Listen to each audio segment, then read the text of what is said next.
പച്ചയ്ക്ക് വേണ്ടിയിട്ട് ഏറ്റവും കൂടുതൽ പാട്ടുകൾ എഴുതിയിട്ടുള്ളത് ബിജുണ്ണൻ ബിജുണ്ണൻ തന്നെയായിരിക്കും അല്ലേ? എന്താണ് അങ്ങനെ ഒരു കോമ്പിനേഷൻ കൂടുതലായിട്ട് വരാനുള്ള?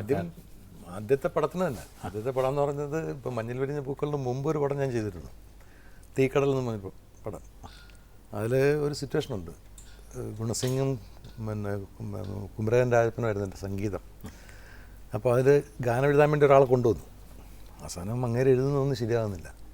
അത് സുകുമാരൻ അടിച്ച് വീലായിട്ട് പാടുന്നൊരു പാട്ടുണ്ട്. അപ്പോൾ അതിന് എഴുതിയിട്ട് ശരിയാകുന്നില്ല. പുള്ളി മദ്രാസിലാണ്. അപ്പോൾ പിന്നെ എന്താ ആ ട്യൂൺ മനസ്സിൽ കിടപ്പം ടാ ഇങ്ങനെ കണ്ടാണ്. അപ്പം ഞാൻ പറഞ്ഞു ശരി, അങ്ങനെയാണെങ്കിൽ ബിച്ചോട്ടനെ കൊണ്ട് എഴുതിപ്പിക്കാമെന്ന് പറഞ്ഞ് ജിജു ആണ് പോയത്.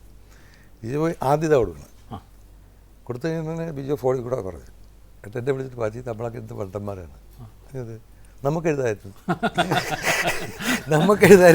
ഞാൻ എന്താണെന്ന് ചോദിച്ചു. അത് പുള്ളിയെടുത്ത് പറഞ്ഞു, സിറ്റുവേഷൻ പറഞ്ഞു ടാറ്റ അടിച്ചങ്ങ് പൂസായി. അപ്പൊ ഇത് ശരിയല്ലേ, നമുക്ക് എഴുതാമായിരുന്നു. ഇതുവരെ നമ്മൾ കേൾക്കാത്ത വാക്കൊന്നും കൊണ്ടുവന്നിട്ടില്ല. നമ്മള് മണ്ടന്മാരായിരുന്നു. അങ്ങനെയാണ് ആദ്യത്തെ പാട്ട് എഴുതുന്നത്. അതല്ല, അപ്പൊ അത് കറക്റ്റാണ്. അപ്പൊ അത് അതിന്റെ ഏറ്റവും വലിയ അപ്രീസിയേഷൻ ആയിരുന്നു. എടാ ഇതെനിക്ക് എഴുതാമായിരുന്നല്ലോ എന്ന് തോന്നുന്നതാണ് എൻ്റെ ഏറ്റവും വലിയ അപ്രീസിയേഷൻ. അവിടെ തുടങ്ങിയതാണ്. അവിടുന്ന് പിന്നെ ഒരു ജൈത്ര യാത്ര തന്നെയായിരുന്നു. പിന്നെ അത് ഏറ്റവും രസം എന്ന് വെച്ചാൽ ഈ ട്യൂണിനനുസരിച്ച് അത് വന്ന് വീഴുക എന്നുള്ളതാണ്. അതിപ്പോൾ എൻ്റെ ഗുണമല്ല, അത് അടിച്ചങ്ങ് പൂസായിന്ന് കറക്റ്റായിട്ട് ട്യൂൺ തന്നാൽ പിന്നെ ഞാൻ വേറെ ഒന്നുമില്ല. അത് ഗുണസിംഗിനെ സംബന്ധിച്ചേ പറ്റുള്ളൂ.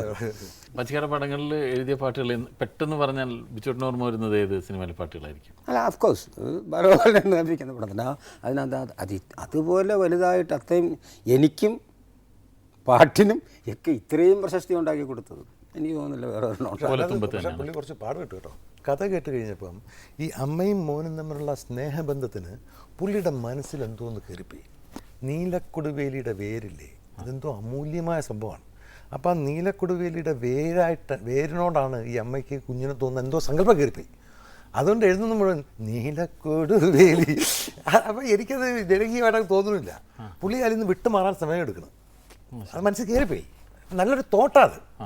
അമൂല്യമായ ഒരു വേരോടാണ് ഈ തള്ള കുഞ്ഞിനെ സങ്കല്പിച്ചിരിക്കുന്നത് എന്നുള്ള ആ തോട്ടം നല്ലതായി. അങ്ങനെ വന്നു അത് പിടിക്കുന്നില്ല. ഒരു ദിവസം രാവിലെ 7 മണിക്ക് ഫോൺ ഇങ്ങോട്ട് വരാൻ. പുള്ളി ബ്രദേഴ്സിലാണ്. ഇങ്ങോട്ട് വരാൻ ഞാൻ പറഞ്ഞു, ഇങ്ങോട്ട് വാ. ഞാൻ ചെല്ലുന്നു.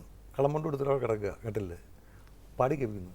ഓനത്തുമ്പത്തിരുന്നു എല്ലാടും ചെല്ലപ്പൈകിലി എൻ്റെ ബാലഗോപാലൻ്റെ ഓരോ വരി വീഴുമ്പോഴും എൻ്റെ മനസ്സിലോട്ട് ഇങ്ങനെ വെള്ളം കോരി കുളിപ്പിച്ച് കിന്നരിച്ചോ മനിച്ചയ്യ അയ്യൊക്കെ എങ്ങനെ ഒന്ന് വീടെന്ന് തന്നെ ആലോചിച്ചു. പായില്ല കേട്ട കൈ പിടിച്ചു, അടങ്ങി, സറണ്ടറായി. അതാണ് ഒരു അതിൻ്റെ ഒരു കാരണം എന്ന് വെച്ചാൽ ഒരു 2-3 ദിവസമായില്ലേ മറ്റേ പാട്ടിന് വേണ്ടി ശ്രമിക്കുന്നത്. എങ്ങനെയൊക്കെ നോക്കിയിട്ട് ഇതിനകത്തേക്ക് ഒന്നും വീഴുന്നില്ല. അപ്പോൾ പുള്ളി പറയുന്നത് കറക്റ്റാണ്. ഈ നീലക്കൊടുവേലി എനിക്കറിയാം, ഈ ബാക്കിയുള്ളവർക്ക് എങ്ങനെ അറിയാം നീലക്കൊടുവേലി ഈ റിലേഷൻഷിപ്പ് അറിയില്ലല്ലോ. അപ്പോൾ അത് വേണ്ട അല്ലാത്തതുകൊണ്ട്. അപ്പോൾ ഞാനിങ്ങനെ വളരെ കിടന്ന് ആലോചിക്കണം. ഒന്നത് ഈ മ്യൂസിക് ഡയറക്ടർ ഇല്ല, ടേപ്പ് റെക്കോർഡറും ടേപ്പും മാത്രമേ ഉള്ളൂ ഇളയരാജയുടെ. ഇത് വന്നിങ്ങോട്ട് വീഴുമ്പോൾ തന്നെ എന്തെങ്കിലും ആരും ചോദിക്കുമ്പം രാജാ വേണ്ടേ മുമ്പിൽ എന്തെങ്കിലും ചോദിക്കാൻ, അതുമില്ല, ടേപ്പ് മാത്രമേ ഉള്ളൂ.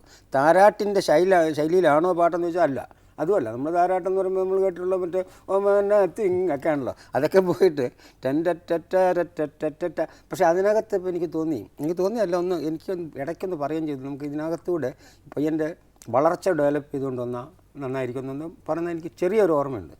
ഇത് മാത്രമുള്ളപ്പോൾ ഞാൻ പെട്ടെന്ന് വിചാരിക്കുന്നത്, എൻ്റെ നഷ്ടപ്പെട്ടു പോയ എനിക്കൊരു അനിയനുണ്ട്. എന്നെ ഒരു 1.5-2 വയസ്സായപ്പോൾ മരിച്ചു പോയ. അവൻ്റെ പേര് ബാലഗോപാലനാണ്. അപ്പോൾ അവൻ ഊമയാണ്, സംസാരിക്കില്ല, നാക്കിൻ്റെ തുമ്പത്തായിരുന്നു കട്ട്. ഒന്നും എൻ്റെ അമ്മ എന്നല്ല വേറെ ഒന്നും പറയത്തില്ല. പക്ഷേ എനിക്കെന്തെങ്കിലും തന്നിട്ട് ഈ ഒരു റിലേഷൻഷിപ്പ് ഭയങ്കരമായ ഒരു റിലേഷൻഷിപ്പായിരുന്നു. പക്ഷേ 1.5-2 വയസ്സായപ്പോൾ പോയി, ഹാർട്ട് ബ്രേക്കായി പോയി. അവനെ അമ്മ ഈ തുടയെ കിടത്തി ഇങ്ങനെ കുളിപ്പിക്കുന്നത് ഞാൻ കണ്ടിട്ടുണ്ട്. അത് എണ്ണയൊക്കെ ഇട്ട് നല്ല സുഖമായിട്ട് കുളിപ്പിക്കുന്നുണ്ട്. ചുമ്മാ വെറുതെ അവിടെ രാത്രി ഒരു 4-4:30 മണിയായി രാവിലെ അവിടെ ഇങ്ങനെ കിടന്നപ്പോഴത്തേക്കും പെട്ടെന്ന് ബാലഗോപാൽ ട്യൂണിങ്ങനെ മനസ്സിൽ കിടപ്പുണ്ട്. ഇത് ബാലഗോപാലനെ എണ്ണ. അപ്പോൾ എനിക്ക് തോന്നി ഇത് കറക്റ്റാകും തോന്നണല്ലോ. പെട്ടെന്ന് ചാടി എഴുന്നേറ്റ് ടേപ്പിട്ടിട്ട് ഈ ബാലഗോപാലൻ നോക്കിയപ്പോൾ അത് കറക്റ്റ്. പക്ഷേ ബാലഗോപാലൻ എണ്ണ തപ്പിക്കുന്ന പറഞ്ഞാൽ പാട്ട് തുടങ്ങണ്ടേ. അതിന് ഓലത്തുമ്പത്തിരുന്ന് ഒരു ഊയലിനെയും കൂടെ ഒരു ഊയലാടുന്ന ഒരു പക്ഷിയെ കൂടെ കൊണ്ടുവന്ന് ഇതിനകത്തിട്ടു. ഇതിനകത്തിട്ട് അത് ഇതിനങ്ങോട്ട് മുഴുവനാക്കി കഴിഞ്ഞപ്പോൾ പിന്നെ എനിക്ക് സമാനമല്ല ഇരിക്കാൻ. ഞാൻ 6 മണിയായപ്പോഴത്തേക്കും വിളിച്ചു. വിളിച്ചിട്ട് അയക്കാൻ വേഗം വന്നു. ഒരു 7-8 മണിയായപ്പോഴത്തേക്കും ആളെത്തി വന്ന് കേട്ടു കഴിഞ്ഞപ്പോഴത്തേക്കും പുള്ളി ഹാപ്പി ആകുമെന്നുള്ള എനിക്ക് നേരത്തെ അറിയാം. ഇനി അതും ഹാപ്പി ആയില്ല പിന്നെ എന്ത് ചെയ്യുന്നുള്ളതാണ് പിന്നെ പ്രശ്നം. അത് ഹാപ്പിയായി.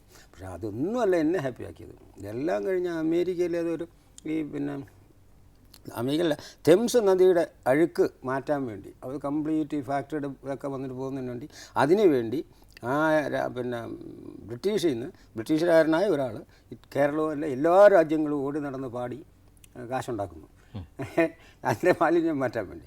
അങ്ങനെ ഇവിടെ വന്നു കഴിഞ്ഞപ്പോൾ എന്നെ വിളിച്ചെന്താണെന്നറിയോ, യേശുദാസൻ കണ്ട അമേരിക്കയിൽ എവിടെയോ വെച്ച് പാടിയ കൂട്ടത്തിൽ ഓലത്തമ്പത്തെന്നുള്ള കേട്ട് ഇത് ട്യൂൺ ഇറങ്ങുന്നത് ഭയങ്കരമായിട്ട് അങ്ങ് ഇഷ്ടമായി.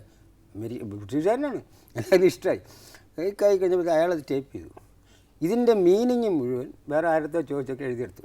അപ്പം ഞാൻ അവിടെ ചെന്നപ്പോൾ ചോദിക്കുന്നത് വെച്ചാൽ, oh you are the song writer oiling my son, oiling my baby, oiling my baby.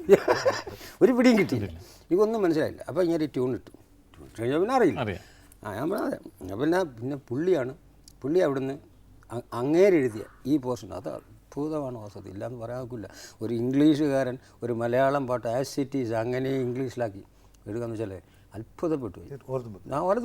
ഓലത്തുമ്പത്തിരുന്നുയലാടും ചെല്ലപ്പൈങ്കിളി എന്നുള്ളതിന് പകരം singing and swinging in top of a pine wood O nightingale when I oiling my baby will you be able to sing a song. അത്ഭുതപ്പെട്ടു എന്ന് വെച്ചാൽ അത്ഭുതപ്പെട്ടു.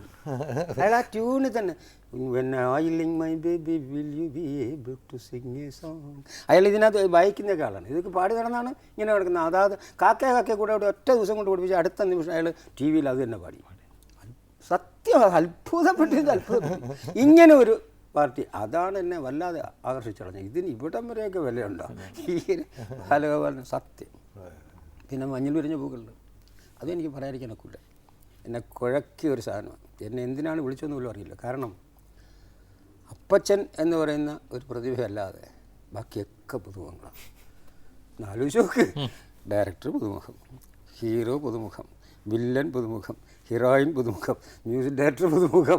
ഒറ്റപ്പിടിയില്ല, ഞാൻ മാത്രമുണ്ട് അതിനകത്ത് പുതുമുഖം അല്ലാതെ 2-3 പടം മുമ്പ് എഴുതിയിട്ടുള്ളത്. അതും അങ്ങാടി എഴുതി കഴിഞ്ഞിട്ടാണ്, പടം എഴുതി കഴിഞ്ഞിട്ടാണ് വരുന്നത് ഇങ്ങോട്ട്. അങ്ങാടി റിലീസൊന്നും ആയിട്ടില്ല, എഴുതി കഴിഞ്ഞിട്ടാണ് ഇങ്ങോട്ട് വരുന്നത്. അപ്പം ഫാസിൽ വന്ന് ഈ കാര്യങ്ങളൊക്കെ പറഞ്ഞു. എന്നെ ജെറി സഹായിച്ചു എന്ന് പറഞ്ഞാൽ ഇല്ല, വല്ലാതെ സഹായിച്ചു.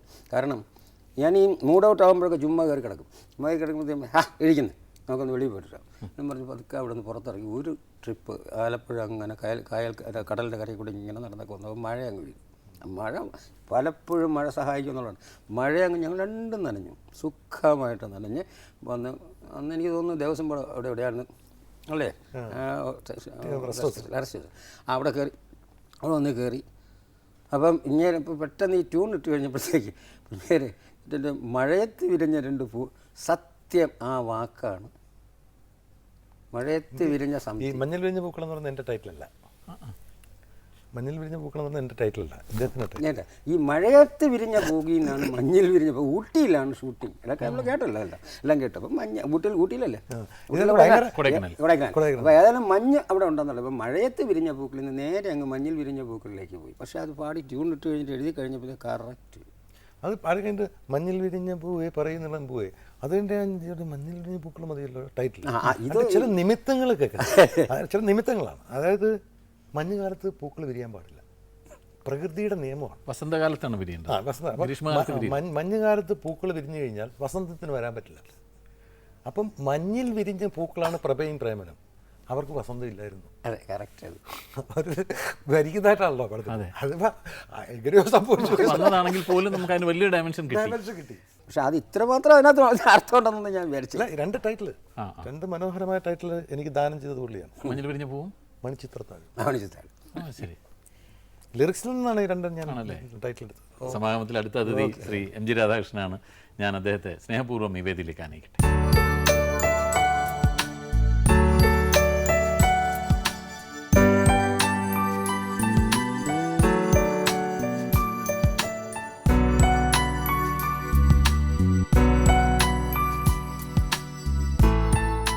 ഈ മണിച്ചിത്രത്താഴ് ഉണ്ടാക്കിയ പ്രശസ്തിയും അപ്രശസ്തിയും രണ്ടുമുണ്ട്. പക്ഷെ അതിന് മുമ്പൊരു കഥയുണ്ട്, അത് ബിച്ചു പറയും.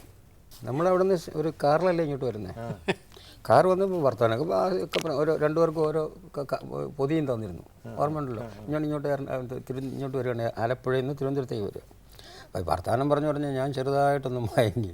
അപ്പോൾ ഈ പൊതി എടുത്ത് ഡ്രൈവർ ഇത് എന്നെ കൊണ്ട് പറ്റില്ല, അങ്ങ് തിരിച്ചു കൊടുത്തേരുന്നു. ഇത് പറയണ കേൾക്കുന്ന എനിക്ക് കാണാമായിരുന്നു. ഇങ്ങനെ ഈ കാശ് പടം പറ്റില്ല. കഥ വന്ന് കേട്ടിട്ട് പോവുകയാണ്. കഥ വന്ന് കേട്ടപ്പോൾ അപ്സെറ്റായി.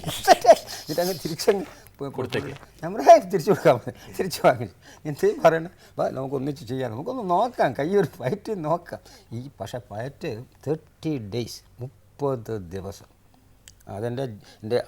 എൻ്റെ ജീവിതത്തിൽ ഇത്രയും പാട്ടുകൾ എഴുതിൻ്റെ കൂടെ ഇത്രയും കൂടുതൽ സമയം ഞങ്ങൾ എടുത്തിട്ടില്ല. പക്ഷേ അതിൻ്റെ മഹത്വം കാണാനുണ്ടായിരുന്നു. അത് എന്താ പറ്റില്ല എന്ന് തോന്നിയത്? ഈ കഥയ്ക്കനുസരിച്ചുള്ള പാട്ടുകൾ ചിട്ടപ്പെടുത്താൻ പറ്റില്ല എന്ന് തോന്നിയത്? പറ്റില്ല എന്ന് തോന്നുന്നത് വെച്ചാൽ എനിക്കൊന്നും അന്ന് തലയില്ല ഇത് കേട്ടപ്പം. അതാണ് എൻ്റെ സത്യം. പഴയ രാജാക്കന്മാരുടെയൊക്കെ കാലത്ത് തഞ്ചാവൂരിൽ നിന്നൊക്കെ കൊണ്ടുവരുന്ന നർത്തകിയുടെയും അവളുടെ പ്രേതം പാടുന്ന പാട്ടിൻ്റെയും ആ കാലഘട്ടത്തിൻ്റെയും സംഭവമാണേ. അപ്പം ഇത് ചെയ്യാനായിട്ട് ഇദ്ദേഹം മാത്രമേ ഉള്ളൂ, വേറെ ആർക്കത് ചെയ്താൽ ശരിയാവില്ല. അത് 100% ഉറപ്പാണ്. കാര്യം അതിനകത്തൊരു സംഗീതം കിടപ്പുണ്ട്, ആ സംഗീതത്തിന് വേറെ എന്തോ ഒരു മൂഡാണ്. അപ്പോൾ പുള്ളി ഇത് പാട്ട് കേട്ട് കഴിഞ്ഞപ്പോൾ തന്നെ പുള്ളിക്ക് അങ്ങ് പെട്ടെന്ന് ഒന്ന് ഇതായി. അത് കഴിഞ്ഞിട്ട് പുള്ളി കുറേ അരച്ചു കഴിഞ്ഞിട്ട് ഇവർ പോയി അവിടെ 30 ദിവസം ഇരിക്കുന്നു. പിന്നീട് നടന്നതാണ് ചരിത്രം. സത്യം പറയണേ, ആ ഒറ്റ കുഞ്ഞ് ആഹിരി രാഗത്തിൽ ഇങ്ങനെ ചെയ്യില്ല. അത് കഴിഞ്ഞ് ഞങ്ങൾ രണ്ടുപേരും ഇതിനകത്ത് തന്നെ ഒരു ഭൂതം കയറിയ പോലെ. ഭാസം പറഞ്ഞാൽ ഭാസിൽ കിടക്കേണ്ടത്, ഭാസിൽ കിടന്നില്ല. ഞങ്ങൾ രണ്ടുപേരും ആശുപത്രി. അവൻ അതിന് മുകളിൽ മൂക്കും കുത്തി താഴെ വന്നപ്പോൾ എല്ലാം പോയി, ഒരു കണ്ണു ഞാനായി. ഞാൻ അത് കഴിഞ്ഞിട്ട് ഞാൻ കോട്ടയ്ക്കൽ പോയി പട്ടിണി. അപ്പോൾ കഥയൊക്കെ കേട്ടിട്ട് പോയെങ്കിലും ഒരു പാട്ടുണ്ടാക്കി. അപ്പോൾ ആ പാട്ടിൻ്റെ ഒരു മൂടെന്ന് പറഞ്ഞാൽ തെക്കിനിയിൽ നിന്ന് ഇടയ്ക്കിടയ്ക്ക് കേൾക്കുന്ന പാട്ട്. ഇതാണ് സംഭവം. ആദ്യം കേട്ട പാട്ട് ഏതായിരുന്നു? ഇത് പാട്ടിഴയും ശ്രുതിയിൽ, ആ ശ്രുതിയിൽ നിന്നൊക്കെ കേൾക്കുമ്പോൾ ഇല്ലാണ്ടേ പോയി. പക്ഷേ ഞാൻ സത്യസന്ധമായിട്ട് പറയാണ്, അപ്പം ഞാൻ ചേഞ്ച് ചെയ്തു. ഇത് തെക്കിനിയിൽ നിന്ന് കേൾക്കുന്ന പാട്ടല്ല. ഇങ്ങനെ സിറ്റുവേഷൻ ഇല്ലായിരുന്നു. മോഹൻലാലിനെ കൊണ്ട് ഇങ്ങനെ പാട്ട് പാടിക്കാത്തൊരു സിറ്റുവേഷൻ ഇല്ലായിരുന്നു. ഇത് ദാസേട്ടൻ പാടണം, ഇത് മോഹൻലാൽ പാടണം. പെട്ടെന്ന് അങ്ങോട്ട് ആ പാട്ട് കേൾക്കുമ്പം പാട്ടെന്നെ ഗൈഡ് ചെയ്തുകൊണ്ട് പോവുകയാണ്. എടാ ഫാസിൽ നീ ഈ വഴി. അല്ല, അതിനെക്കാട്ടി വലിയ തമാശയുണ്ട്. ഫാസിൽ ഇറങ്ങി വന്നപ്പോൾ ശ്രീകുട്ടൻ കയറി വരിക. ചേട്ടനാ ചെയ്യുന്നല്ലേ? അതെ. എന്തുകൊണ്ടാ അത് നീ ചോദിച്ചു. നീ പാടാതിരിക്കാൻ വേണ്ടിയാന്ന് പറഞ്ഞു. പാടിയത് തെക്കിനിയിൽ നിന്ന് കേൾക്കുന്ന ഗാനം പേഷ്യൻറ്റിൻ്റെ ഫേസിലുണ്ടാക്കുന്ന ഇതറിയാൻ വേണ്ടി പാടും. അത് റിസ്ക് എടുത്തിട്ട് പൂട്ടും പൂട്ടിയിട്ട് ഹീറോ പാട്ടും പാടുന്ന പോലെ അങ്ങ് ചെയ്തു. അപ്പോൾ അതിനിടയ്ക്കെല്ലാം ഈ പെണ്ണെ വാച്ച് ചെയ്യുന്നുണ്ട്. അത് കഴിഞ്ഞിട്ട് അവാർഡ് വന്നപ്പോൾ ഞെട്ടിപ്പിക്കുന്ന സത്യം, മ്യൂസിക് ഡയറക്ടറെ അടിച്ചതാണ്. പക്ഷെ ഡയറക്ടർക്ക് ചെയ്യേണ്ടി കൊണ്ടുപോലായിപ്പോയി. രാധാകൃഷ്ണന് ബെസ്റ്റ് മ്യൂസിക് അവാർഡ് കിട്ടിയില്ല മണിച്ചിത്രത്താഴിന്. കാര്യം മണിച്ചിത്രത്താഴപ്പം ഇറങ്ങി കഴിഞ്ഞതേ ഉള്ളൂ. ആ പാട്ടുകളെ കാലം തെളിയിക്കാൻ പോവാണ്. ഒരു മുറ ബന്ധു പാത്തായൊക്കെ കാലം തെളിയിക്കാൻ പോകണമെന്ന് അവാർഡ് കമ്മിറ്റിക്ക് അറിഞ്ഞില്ല. പക്ഷെ അവർ പറഞ്ഞ കംപ്ലൈൻ്റ് ഇല്ലേ, അതിൽ പിന്നെ 2 പാട്ടുകൾക്ക് ഒരേ ഈണമാണ്. ഈ പാട്ട് ഇത് എന്തായത് ഒരു ശോഭന കിടന്ന് പ്രാന്തിയായിട്ട് ഡാൻസ് ആടുന്നു. ഇത്രമാത്രമാണ് നമ്മുടെ സങ്കല്പേ. അപ്പോൾ ഇതിനകത്ത് വരുമ്പം പെട്ടെന്ന് സ്ക്രീൻ പ്ലേ വരികയാണ്. സ്ക്രീൻ പ്ലേ വന്നിട്ട് ആ സ്ക്രീൻ പ്ലേയിലൂടെ പടത്തിനെ എൻഹാൻസ് ചെയ്യണം. ആ സോങ് പടത്തിന് എത്രമാത്രം ഹെൽപ്പ് ചെയ്തിട്ടുണ്ടെന്നുള്ളത് അഫ്കോഴ്സ് ആ സോങ് പിക്ചറൈസ് ചെയ്യണമെങ്കിൽ ആ സോങ്ങിൽ എന്തെങ്കിലും കാണണം. ധാരാളം ആ ഒന്നാമത്തെ കാര്യം ആ സോങ്ങിൻ്റെ ട്യൂണല്ല എന്നെ പാടി കേൾപ്പിച്ചത്. അല്ലല്ല, സാധാരണ ഇങ്ങനെയൊക്കെയാണല്ലോ പാടുന്നത്.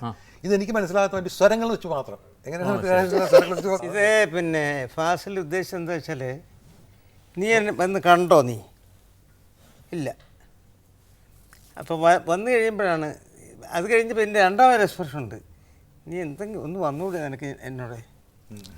അതൊരു പാട്ടിലുണ്ടാക്കുക എന്ന് പറഞ്ഞാൽ നമ്മളിപ്പം ഞാൻ ആരെയും കുറ്റം പറയല്ല, നമുക്ക് ട്യൂൺ ഉണ്ടാക്കാൻ പറ്റും. പക്ഷേ ട്യൂണിനകത്തുണ്ടാകുന്ന എക്സ്പ്രഷൻ ഉണ്ടാക്കാൻ വലിയ ബുദ്ധിമുട്ടാണ്.